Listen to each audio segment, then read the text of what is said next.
नमस्कार। कार्यशाला में आज का विषय है प्रेरणा या इंस्पिरेशन। तो प्रेरणा एक तरह की प्रेरक शक्ति है जो हमारे संपूर्ण विकास में मुख्य भूमिका निभाती है। ये प्रेरणा ही हमें प्रेरित करती है कि हम कुछ करें, और इस प्रेरणा का स्रोत कहीं बाहर नहीं, आपके अंतरतम में है, आपके मानसिक स्थिति में है। और यह प्रभावित होता है आसपास की परिस्थितियों से। आसपास की परिस्थितियों में आप जितना बेहतर तरीके से विश्लेषण कर पाते हो कि हमें क्या करना चाहिए,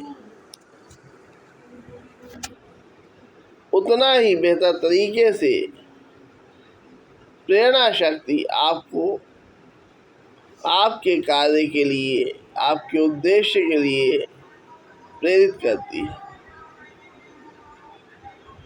कोई भी बाहरी स्रोत, चाहे वो कोई मूवी हो, चाहे महापुरुषों की जीवनियाँ हो, चाहे बड़े बड़े आश्रमों के प्रवचन हो, चाहे मोटिवेशनल स्पीकर के स्पीचेज हो, वो आपको दो कारणों से प्रेरित करने में अक्षम होते हैं। पहली बात तो ये कि जो भी महापुरुष गुजर गए वो अलग परिस्थितियों में अपना कार्य करते थे। आज वो परिस्थितियां नहीं हैं, तो कहीं ना कहीं उनकी जीवन से हमको सिर्फ एक चीज़ सीखने को मिलती है कि वो अपने उद्देश्य के प्रति ईमानदार थे, और उन्होंने जो भी किया समाज के लिए, देश के लिए, लोगों के लिए, वो किसी को दिखाने के लिए नहीं किया। उन्होंने अपने को ऐसी परिस्थितियों में पाया, उन परिस्थितियों से उनको एक विचार आया जिसने वो प्रेरणा का कार्य किया, और उस प्रेरणा से प्रेरित होकर उन्होंने उस कार्य के प्रति ईमानदारी से कार्य किया। तो हम उन महापुरुषों से सिर्फ उनकी कार्य के प्रति ईमानदारी को ही सीख सकते हैं, क्योंकि नई परिस्थितियों में समस्याएं और संघर्ष नए तरीके के, उनको पुराने तरीकों से ठीक नहीं किया जा सकता। लेकिन हाँ, महापुरुषों की जबरदस्त संघर्ष करने की क्षमता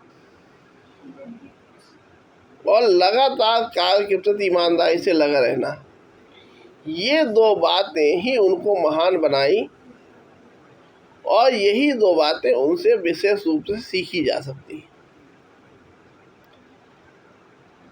रहे वर्तमान में अन्य जो वर्तमान में उपस्थित लोग हैं जो आपको प्रेरित करते हैं, प्रेरणा प्रदान करते हैं, तो उसमें भी उनकी प्रेरणा केवल दो ही क्षेत्रों में है। या तो वो आपको धार्मिकता की ओर प्रेरित करते हैं, या तो धन प्राप्ति और वैभव की ओर प्रेरित करते हैं। तो केवल धन प्राप्ति और संपन्नता या धार्मिक दृष्टिकोण ही जीवन में महत्वपूर्ण है, इसे मानना कठिन है। इंस्पिरेशन या प्रेरणा का प्रेरित होने का अर्थ ये है कि आसपास की हर व्यक्ति के आसपास की अलग अलग परिस्थितियां हैं और उन परिस्थितियों में कोई भी व्यक्ति ज़्यादा से ज़्यादा जो कुछ समाज को, परिवार को और स्वयं को दे सकता है वो उसे देना चाहिए।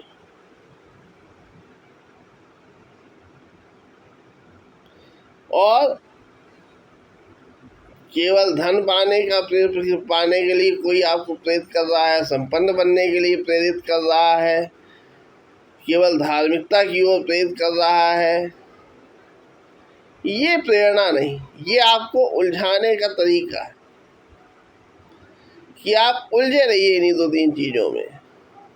ना आप अपने आसपास की परिस्थितियों का विश्लेषण करेंगे, ना उनको समझने की कोशिश करेंगे, ना समस्याएं दिखेंगी, ना समस्याओं के हल ढूंढेंगे।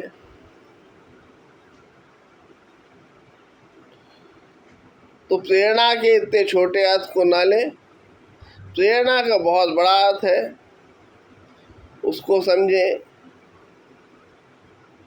परिस्थितियों का विश्लेषण, अंतरात्मा की आवाज़ सुने, अपना मानसिक स्तर उच्च करें